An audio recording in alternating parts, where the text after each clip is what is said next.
দর্শক, গত ২-৩ দিন থেকে সিলেটের ফেঞ্চুগঞ্জের একটি সরকারি প্রাথমিক বিদ্যালয়ের প্রধান শিক্ষিকা বিউটি পালের একটি ভিডিওকে আপলোড করার কে কেন্দ্র করে পুরো দেশেরই সোশ্যাল মিডিয়ায় যেন মনে হচ্ছে অনেকে দুভাগ হয়ে গেছেন।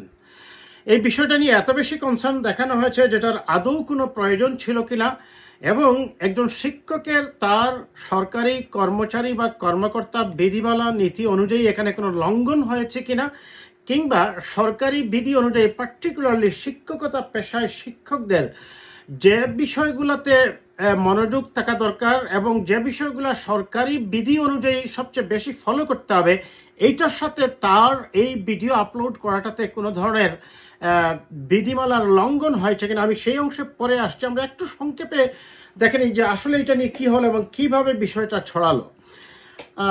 বিউটি পাল আমি নিজেও শাহজালাল বিজ্ঞান ও প্রযুক্তি বিশ্ববিদ্যালয়ের ছাত্র। প্রিয় দর্শক, সেই বিউটি পাল সিলেট শাহজালাল বিশ্ববিদ্যালয়ের সাবেক একজন ছাত্রী ছিলেন। তিনি ফেঞ্চুগঞ্জ সরকারি প্রাথমিক বিদ্যালয়ে প্রধান শিক্ষিকা হিসাবে কর্মরত আছেন। তিনি বিদ্যালয় প্রাঙ্গণে হেঁটে যাচ্ছেন, এমনই একটি ব্যাকগ্রাউন্ড দিয়ে তিনি ডিফারেন্ট টাচের একটি জনপ্রিয় গান শ্রাবণের মেঘগুলো জড়ো হলো আকাশে, এগুলো 90 দশকে বেশ জনপ্রিয়তা লাভ করে। এই গানগুলো বিশেষ করে মানুষ যখন ধীরে ধীরে বাংলাদেশের মানুষ ব্যান্ড জগতের সাথে পরিচিত হয়ে থাকে, তখন এই গানটা অত্যন্ত জনপ্রিয় একটা গান ছিল। যাই হোক, সেই গানটা ব্যাকগ্রাউন্ডে দিয়ে তিনি একটি ভিডিও আপলোড করেন। তার সেই ভিডিও আপলোড করার পর অনেকে সেখান থেকে তার এই ভিডিওর অংশটা কপি করে বা ডাউনলোড করে তারা বিভিন্ন ব্যঙ্গাত্মক মন্তব্য দিয়ে, এবং অনেকে অনেক কুরুচিপূর্ণ মন্তব্য করেছেন, আমি কিছু মন্তব্য দেখলাম দর্শক, দিয়ে এই ভিডিওটাকে ভিন্নভাবে উপস্থাপন করে তারা আবার রিপোস্ট করেন, যার ফলে এই ধূম্রজালটা সৃষ্টি হয়। এবং এক পর্যায়ে সেই শিক্ষিকা বিউটি পাল তিনি মনে করেন যে তিনি সাইবার বুলিংয়ের শিকার হচ্ছেন এবং তিনি নিকটস্থ থানার দ্বারস্থ হন। ফেঞ্চুগঞ্জ থানায় গিয়ে তিনি অভিযোগ দায়ের করলে পুলিশ ফরেন্সিক ডিপার্টমেন্টের সাথে যোগাযোগ করে এবং সেটাতে তদন্তের নির্দেশ দেয়। বিষয়টা এখানেই থেমে থাকেনি। তারপরে গণশিক্ষা প্রতিমন্ত্রী জনাব ববি হাজ্জাজ যখন সিলেটে ভ্রমণ করতে আসেন, যখন এই ভিডিওটা পুরো সোশ্যাল মিডিয়ায় এক ধরনের বিতর্ক সৃষ্টি করছিল, তখন প্রাথমিক শিক্ষা বিভাগ এটা তদন্তেরও উদ্যোগ নেয়। তারা বলে যে তার এই ভিডিও আপলোড করার মাধ্যমে সরকারি কর্মচারী বিধিমালার নীতির কোনো লঙ্ঘন হয়েছে কিনা তারা সেটা তদন্ত করবে। অবশ্য পরবর্তীতে গণশিক্ষা প্রতিমন্ত্রী ববি হাজ্জাজ সিলেটে আসলে সাংবাদিকরা তাকে প্রশ্ন করলে তিনি যখন বলেন যে গান করতে বা গান গাওয়াতে কোনো ধরনের বাধা আছে বলে তার জানা নেই, তখনই মূলত প্রাথমিক শিক্ষা বিভাগ তারা সেই তদন্তের থেকে অনেকটা দূরে সরে আসে এবং সংশ্লিষ্ট কর্তৃপক্ষ জানান যে প্রাথমিক শিক্ষা গণশিক্ষা প্রতিমন্ত্রীর এই বক্তব্যের পর আর মনে হয় না যে সেটার তদন্তের প্রয়োজন আছে।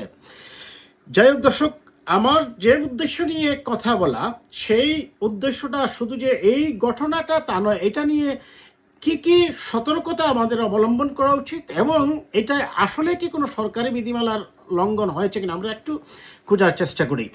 তারপরে আসবো কেন এই বিষয়টাকে টার্গেট করা হলো, টার্গেট করে কারা কারা করতে পারে সেটা পুলিশের তদন্তে আসা উচিত কিনা, আমি সেইটা নিয়েও একটা কনক্লুশন টানব। সরকারি চাকরির বিধিমালা অনুযায়ী কোনো সরকারি চাকরিজীবী এমন কোনো কাজে জড়িত থাকতে পারবেন না যাতে তার নৈতিক স্খলন হয় কিংবা সমাজ নির্ধারিত জীবন ব্যবস্থার সাথে অসামঞ্জস্যপূর্ণ কোনো ধরনের অযৌক্তিক, অগ্রহণযোগ্য, নীতি নৈতিকতা বিরোধী এবং আইন বিরোধী তিনি কোনো কার্যকলাপে যুক্ত থাকতে পারবেন না। সহজ কথা হচ্ছে, এটা আমি খুব সংক্ষেপে বললাম দর্শক। গান করা বাংলাদেশের সংবিধানের কথাও কোনো বিধিনিষেধ নেই এবং সেটাই গণশিক্ষা প্রতিমন্ত্রী ববি হাজ্জাজ সাহেবও বলেছেন। মন্ত্রীর সেই বক্তব্য, তবে পার্টিকুলারলি আমি শিক্ষকতা, যেহেতু তিনি একজন শিক্ষক, তিনি তার অনেকগুলো ভিডিও সোশ্যাল মিডিয়ায় এসেছে, আমি দেখলাম যে অত্যন্ত দক্ষতার সহিত তিনি ছাত্রদের পাঠদান করছেন এবং ছাত্রদেরকে তিনি মোর অ্যান্ড মোর ইন্টারাকশন করছেন এবং ছাত্রদেরকে এঙ্গেজ করছেন। তার এই ভিডিওগুলোর থেকেই বোঝা যাচ্ছে যে ছাত্রছাত্রীরা তার পাঠদানের প্রতি আকৃষ্ট হচ্ছে এবং তারা উপকৃত হচ্ছে, দেশ এবং সমাজও আমি মনে করি। যাই হোক, তবে শিক্ষকতা পেশার ক্ষেত্রে আমি নিজেও যেহেতু শিক্ষকতা পেশায় ছিলাম দর্শক, বাংলাদেশ এবং ইংল্যান্ড দুদেশে আমার শিক্ষকতার অভিজ্ঞতা আছে। একজন শিক্ষক যখন ক্লাসে যাবেন, সে পুরুষ হন আর মহিলা হন, সেক্ষেত্রে তাকে যেটা করতে হবে, তিনি শালীনতার সহিত তার পোশাক পরিধান করবেন। সহজ কথা হচ্ছে, তার কারণটা হচ্ছে যদি পোশাকের মধ্যে কোনো ধরনের উচ্ছৃঙ্খল পোশাক থাকে, আমি যেটা বুঝাতে চাচ্ছি দর্শক আপনারা বুঝে নেবেন আশা করি, তাতে হয় কি ছাত্রছাত্রীরা পড়াশোনা রেখে ওই দুষ্টামির দিকেই তারা তাদের মনোযোগটাকে নিয়ে যায়। এমনকি অনেক পুরুষ শিক্ষকও হয়তো তার বাসায় 3/4 ট্রাউজার পরতে পারেন, কিন্তু ক্লাসে যাওয়ার সময় তিনি স্যুট কোট পরে যাবেন বা অন্তত শার্ট প্যান্ট পরে ভদ্রভাবে যাবেন। সেটা পৃথিবীর সব দেশেই আছে। মহিলাদের ক্ষেত্রেও যেহেতু তারা অবশ্যই শাড়ি পরে, সেক্ষেত্রে তারা অবশ্যই সতর্ক থাকবেন। সেটা হচ্ছে ক্লাসরুমের ভিতরে তার চলাফেরার ক্ষেত্রে। তিনি যে গানটি আপলোড করেছেন, তিনি শাড়ি পরে ব্যাকগ্রাউন্ডে দেখাচ্ছেন যে হেঁটে যাচ্ছেন, সেই শ্রাবণের মেঘগুলো জড় হলো আকাশে, এই গানের এর সাথে এখানে তার পোশাক আশাকে কিংবা তার পোশাক পরিচ্ছদে কোনো ধরনের অশ্লীলতা কিংবা কোনো ধরনের অঙ্গভঙ্গি প্রকাশিত হয়নি। আমি ভিডিওটা কয়েকবার দেখেছি দর্শক, প্রকাশিত হয়নি, যেটা নিয়ে সাইবার বুলিং হতে পারে। কিন্তু কেন তাহলে তার এই ভিডিওটাকে ব্যঙ্গ করে বিভিন্ন ধরনের আপত্তিকর মন্তব্য করা হলো?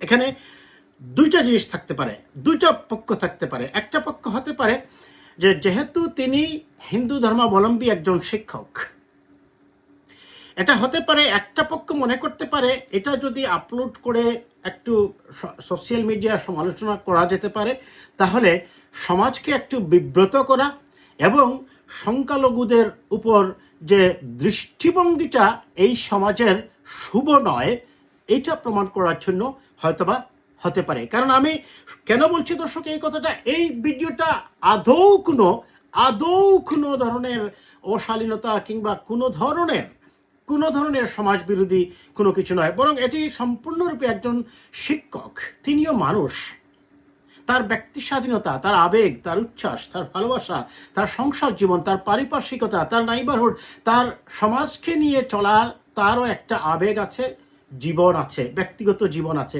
তিনি সেটাই করেছেন। এখানে কোনো ধরনের কোনো অনিয়ম ব্যর্থ হয়েছে বলে আমি অন্ততপক্ষে মনে করি না, এবং এটাকে আদৌ আপলোড করে বিভিন্নভাবে ব্যঙ্গাত্মক মন্তব্য করার কোনো প্রয়োজনই ছিল না। এক। দ্বিতীয়ত, এই পক্ষটা হয়তো বা সেই কারণে করেছে। অন্য আরেকটি পক্ষ থাকতে পারে যে যেহেতু তিনি, আমি আগেই বলছি, হিন্দু ধর্মাবলম্বী একজন শিক্ষক, তাকে কেন্দ্র করে ধর্মীয় গোড়ামিতে যারা বিশ্বাস করেন তারা হয়তো বা মনে করেছেন যে এই ধরনের একটা ভিডিওকে নিয়ে সমালোচনা সৃষ্টি করলে সমাজকে অস্থির করা যেতে পারে। সেই দৃষ্টিকোণ থেকে হয়তো বা কেউ করে থাকতে পারেন এবং এই বিরূপ মন্তব্যগুলো করেছেন।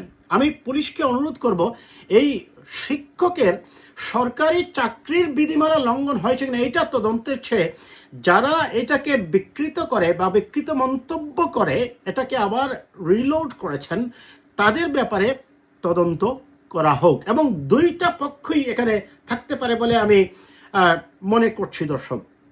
আমি ডেফিনিট কোনো ডিরেকশন বা কনক্লুশন টানছি না। কাজেই পুলিশের উচিত হবে, একদিকে যেমন তার এটা নিয়ে বিরূপ মন্তব্য করে সমাজকে অস্থিতিশীল করার চিন্তা থাকতে পারে, অন্যদিকে ধর্মীয় বিষয়গুলোকে সামনে এনে যে শিক্ষক যেহেতু, তিনি কেন এই কাজ করবেন, কারণ ধর্মীয় বিধিবিধান বলেন আর যেটাই বলেন না কেন, বাংলাদেশের সংবিধানে গান করা যাবে না এমন কোনো কথা লেখা নেই, এবং সেটা মন্ত্রী ববি হাজ্জাজও সেই কথাটাই বলেছেন।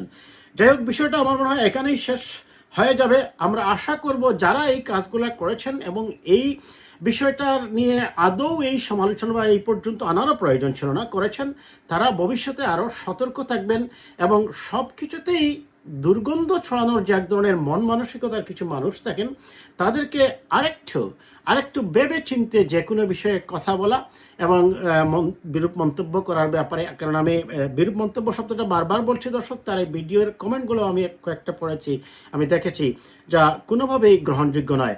তিনি দেশের স্বনামধন্য এবং অন্যতম একটি প্রেস্টিজিয়াস বিশ্ববিদ্যালয় থেকে পাশ করা এবং আমারই আমি বলবো একই বিশ্ববিদ্যালয়ের আমার সহপাঠী, সেখান থেকে পাশ করে এসে প্রাথমিক বিদ্যালয়ের মতো জায়গায় গিয়ে তার মেধা মননে সমাজকে উজ্জ্বল করছেন, সমাজকে আলোর দিক নির্দেশনা দিচ্ছেন, সমাজের বাচ্চাদেরকে অত্যন্ত কোয়ালিটি এডুকেশন যেখানে সাপ্লাই করছেন, তাকে নিয়ে এই ধরনের আপত্তিকর, অবনক্সাস, আনঅ্যাকসেপ্টেবল পোস্ট মন্তব্য করার থেকে সকল পক্ষই বিরত থাকবেন এবং ভবিষ্যতে এ ধরনের কাজ যাতে না ঘটে তারা নিজেদেরকে সংযত রাখবেন বলে আমি মনে করি।